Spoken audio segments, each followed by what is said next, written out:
All right, welcome to Powerhouse MD. Today we are going to be covering DNA.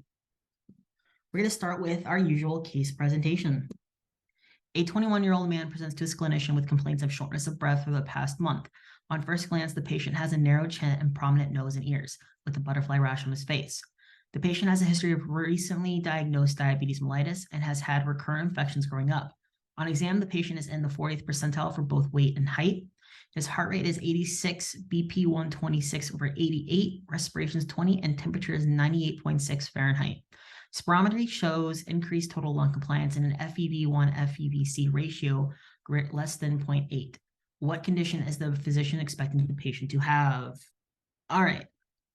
I'm hoping that from the title of the video, you're not going with COPD. The patient in question does, however, have COPD, but we're looking at the underlying condition. The underlying condition in this case is Bloom syndrome, which we'll get into shortly. So Bloom syndrome is a defect in the encoding of the DNA helicase enzyme. This leads to chromosome instability, chromosome breaks, sister chromatid exchange, and a higher risk of developing cancer types.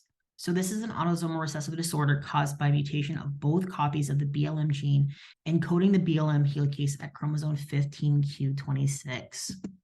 So in this vignette, a couple of things to know about Bloom syndrome is it can lead to shortness of breath and future lung complications. In this case, I chose COPD. Visually, the patient has narrow chin, prominent nose, ears, and butterfly rash.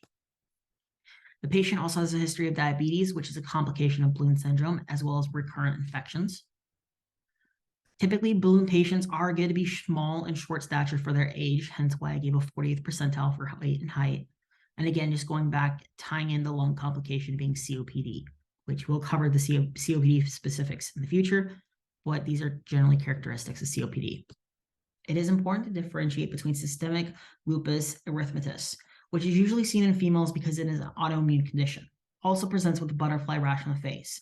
However, this is also specific for Bloom syndrome. Now, you need to understand the importance and the damage of this helicase enzyme. So the only thing we're covering today is replication because that involves DNA. Transcription, translation are going to be your RNA, mRNA, tRNA, all your RNAs. There are several important things to know about the DNA replication. It is semi-conservative, which means it carries half the parental gene through the generations. You also need 5 main components, which is all 4 of your deoxynucleoside triphosphates, which is your cytosine, adenine, thymine, and guanine.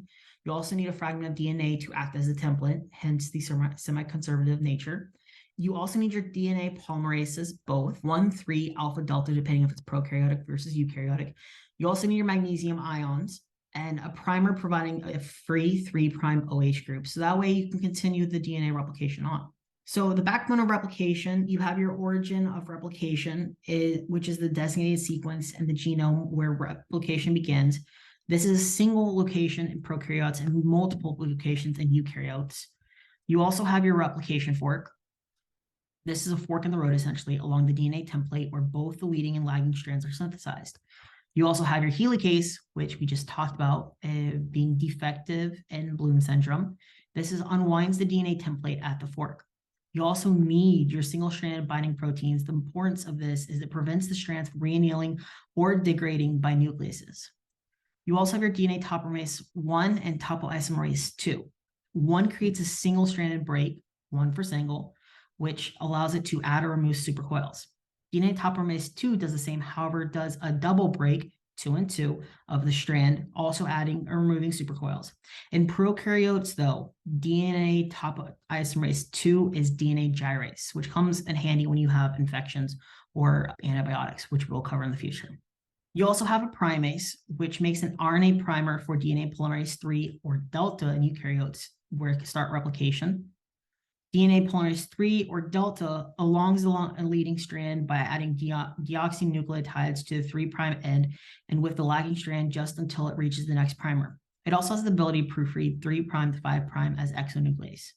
You also have DNA polymerase 1 or alpha that degrades the RNA primer, also proofreading 3' to 5' as exonuclease. Then you also have your DNA ligase, which functions to catalyze formation of phosphodiester bonds to join Okazaki fragments. Lastly, and very much important, is your telomerase. It's not pictured here, but you need to know its function.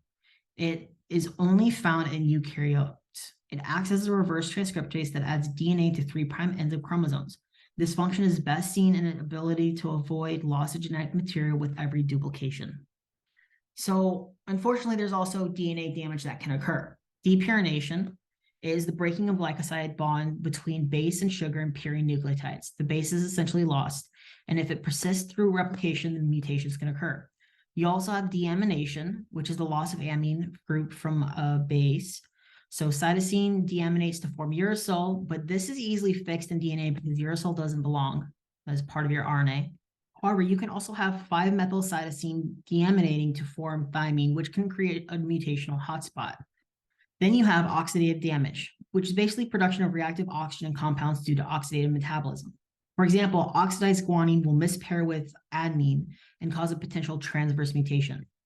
Lastly, while this isn't one of the top threes in this category, it is important to know this damage and is a very high yield concept.